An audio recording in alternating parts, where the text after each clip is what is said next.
This begs the question, why are there so many standalone systems? And the reality is that it comes down to a couple of simple reasons. And they are fear and hubris.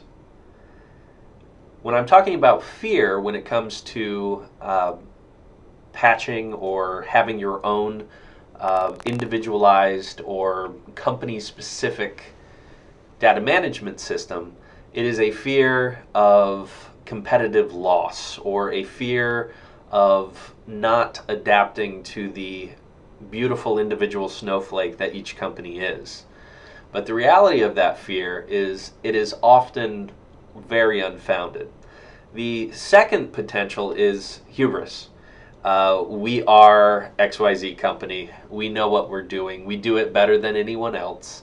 And because of that, it creates a mentality that leads to building one-off systems that hopefully will work going into the future.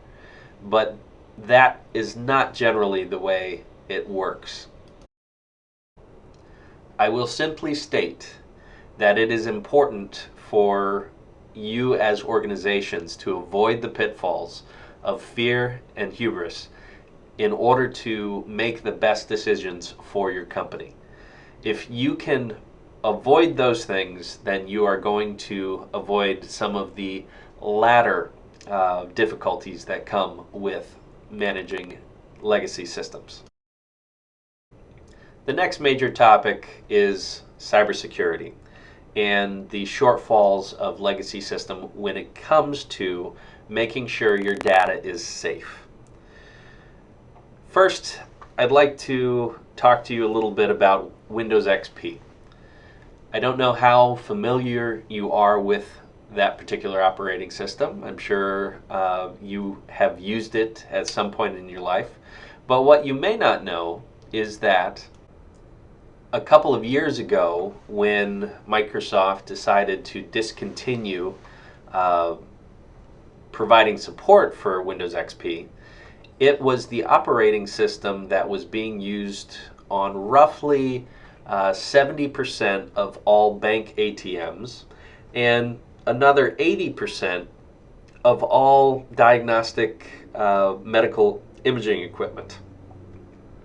That is to say that basically all ATMs were readily hackable because the biggest IT giant, or one of the biggest IT giants in the world, decided to stop supporting Windows XP. And it was not like you could just go to your local ATM store or go to the manufacturer of the equipment that you used and get a new one. This was an expensive and difficult problem that a lot of people had to work to overcome, and some still have not overcome. Chances are that if you are maintaining a legacy data management system, you are not keeping up with the cybersecurity needs of the modern data management. You just aren't.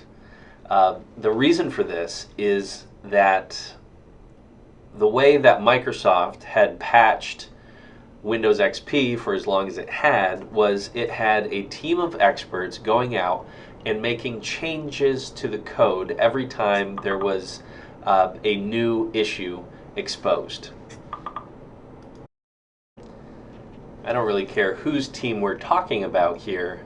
The expertise that we're talking about in terms of high-end cybersecurity does not exist on that team, and nor should it, nor should that be the expectation.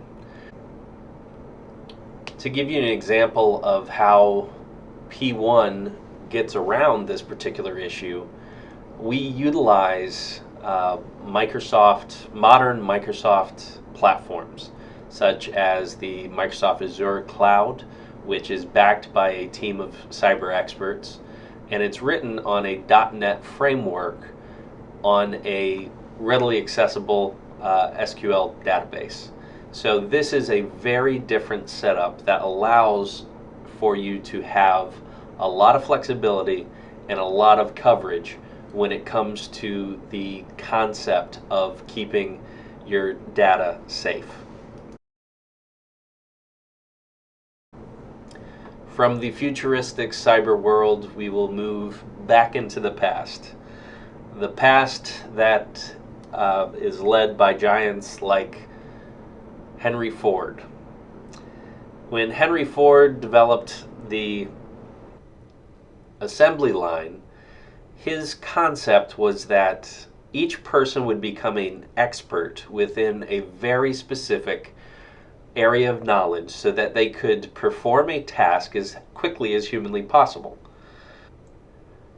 Much of our educational system, as well as much of our management practices, are still based on this type of concept. Unfortunately, that's really not the way anyone outside of a factory still works today. It no longer looks like this. Line worker number 12 no longer screws in these 4 bolts connecting the door to the frame.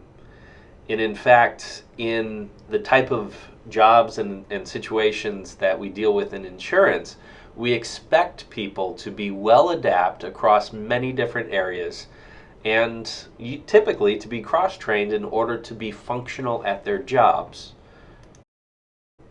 The majority of those jobs have been automated. The Western workforce has been retooled in such a way that they would not be able to function in that type of environment. The industrial economy has given way to service and knowledge economies. And if you treat a knowledge worker like you would treat an industrial worker, you are going to get very poor results, because that is not the way that they are trained to think, nor is it the way they desire to think. I hate to tell you, but the majority of people managing teams that deal with this type of data are using very old techniques that need to be updated. And the way to do that is to allow many of those rote processes that suck immense amounts of time and energy and really kill the spirit of your modern knowledge worker. Those things need to be automated so that those functions are done by computers rather than through manual data entry. Industrial assignments like data entry can be debilitating to the morale of a knowledge worker employee. Let's take it a step further. Rather than what Henry Ford desired, which was a reduction of mistakes by allowing for someone to specialize in such a small area, when it comes to this type of manual data entry, redundancy actually leads to an increased amount of mistakes. The likelihood of your information to be flat wrong goes up dramatically every time a person has to touch it. You want to have that information automated as much as humanly possible because the error rates are going to be much lower. This was the reason that we at P1 developed the AIM module, the Automated Interface module, to take those chances for redundancy and chances for multiplication of errors and remove the human element from that and allow for simple transfer of data by creating those gateways to make it so that those errors would not happen. Computers are doing the work rather than manual workarounds. Here are a few examples of areas where this AIM module can be utilized in order to reduce those error rates. Exchange rates, cash entries, claim and premium accounting entries, on-demand access to seeded recovery potential, These can all be automated so that you do not have multiple entries across multiple systems, the way that it is probably currently done in many of your data management systems.